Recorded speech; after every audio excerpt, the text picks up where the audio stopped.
What's going on, you guys? It's your Huggable Hipster here, and welcome back to my channel. Today, I'm so excited about today's video. We're going to be diving in to my Souls games ranked from easiest to hardest. Now, it's probably not going to come as a shock to any of you that I think the easiest Souls game is Demon Souls. I'm not even done with that game yet. I think I'm almost halfway through with the game right now in regards to just the main story playthrough, but holy crap, is that game easy.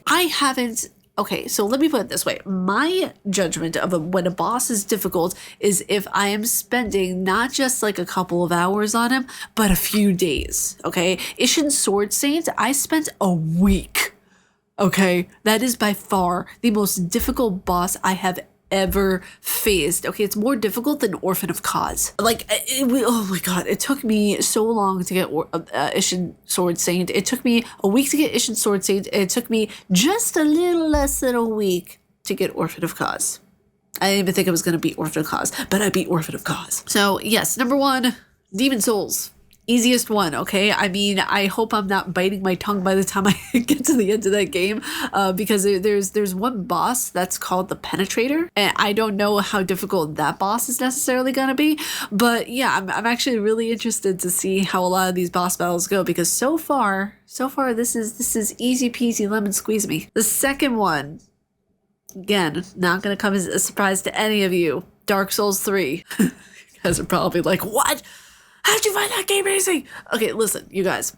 Listen. Okay, listen. Besides two bosses in that game, again, one of the easiest Souls games I have ever played. That game, it was interesting because I did a lot of that game with co-op, which by nature will make the bosses more difficult, and they were still pretty easy. I feel like, to be honest, the easiness in Dark Souls 3 comes from the level of predictability that the boss battles have. But again, I played Dark Souls 3 right after I finished Sekiro Shadows Die Twice, so that's probably why I found it incredibly easy. You will find any game easy after playing Sekiro. I'm telling you right now, you play Sekiro and you get through it, you will find any game incredibly easy. Like, you will find every single game that has ever made a cakewalk. So number 3 on the list of Souls games that are easiest to hardest, Elden Ring.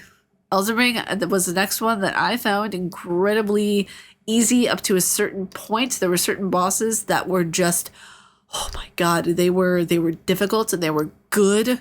And some of them I cheesed, and I'm happy about that. I'm happy I could cheese them. They deserve to be cheesed. There was one boss before you got into, I think, the halfway point of the game, and he was that guy with a big attitude on a horse. You guys know who I'm talking about. I just sat in back of him and poisoned him. That was it. You just sit in back of him, you poison him, and that's that. Okay, so now we're getting into, I'm looking at my list right now. We're getting into the section of where the games start getting a little bit harder. The next one of where I found that was really difficult, but it was only because this is when I just started my Souls adventure, Dark Souls Remastered. So Dark Souls Remastered was the very first Souls game I ever played, and that was back in, I believe, June. Yeah, I believe it was June of not last year, but the year before. Yeah, Dark Souls Remastered really tested me as a gamer, because that was the first time I really experienced a truly difficult game.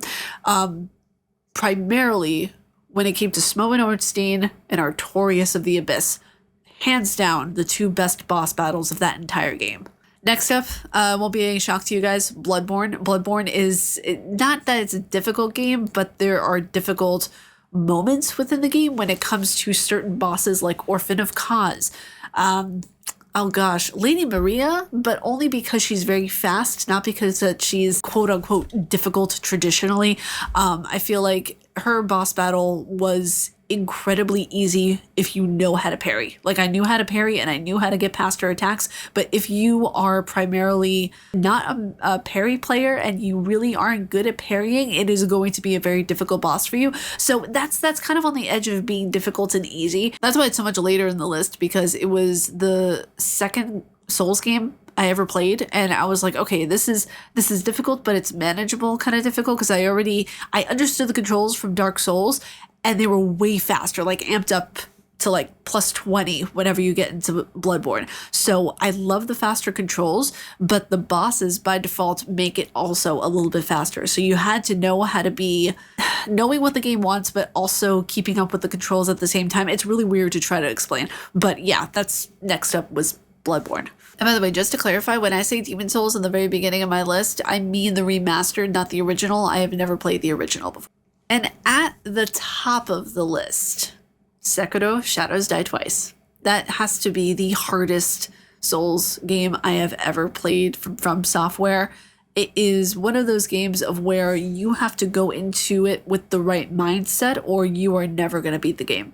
It's one of those games of where you have to understand, you have to be okay and with there not being any difficulty choices, because if you go in there expecting this game to be easy, not gonna do. No, not gonna happen. Not gonna happen. This is difficult, but it's manageably difficult. It's one of those games of where if you go into this game, if you go into this experience of Sekiro: Shadows Die Twice, and you were looking to cheese or to do different things, you might be able to do certain things on a PC that you wouldn't be able to do on a console, but it's not something of where, you're gonna have an easy time manipulating the system, if you catch my drift. I've seen PC players completely skip bosses. Okay, there are ways to get past certain bosses if you know what you're doing on a PC. But other than that, it is one hell of a game. It's one hell of an experience. When it comes to the bosses in Sekiro, they are like nothing else I've ever seen. You have to really know how to utilize what you have in your artillery, what you have in yourself as a player, and more importantly, you have to have the confidence to believe that you can actually do it. Because the thing is that when you get to a certain point in the game, and I'll just say it right now, it is when you get to the ape. That is your true testing point, because Genichiro, that boss battle, that boss battle is literally teaching you everything you need to know, every moveset you need to know throughout the game. It's teaching you how to parry, it's teaching you how to dodge, it's teaching you that fast reflex that you had. And I was actually worried for a minute whenever I got to that boss battle, because you question your capabilities as a player to an extent. And when I got to that point, I was like, do my hands not work correctly? Because everything up here is like, oh, I know what to do, but my hands are like, no, you don't. So it was kind of worrying for me, because I was worried that my reflexes weren't as fast as they could be. Is there something going on with my hands? But it takes practice. It takes a lot of practice, especially if you're like me and you just die a lot in games anyway. You just have to know you can do it. And when you get to the lovely poop throwing ape, you will understand how everything that you learned with Genichiro will play off with those characters as well. You also have, which is probably my favorite boss of the game, the True Monk.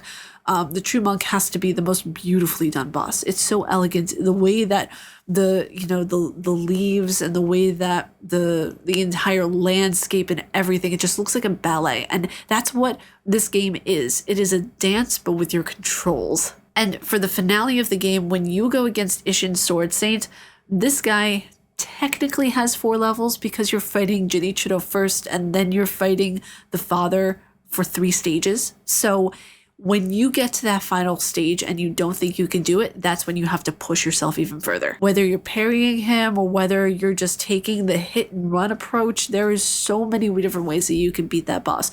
I might go into a tutorial at some point on how to take care of each boss, but I don't know, that might be a long shot. I'm not out here trying to be like Fighting Cowboy. So, he does his own thing and he's very, very, very, very good at what he does.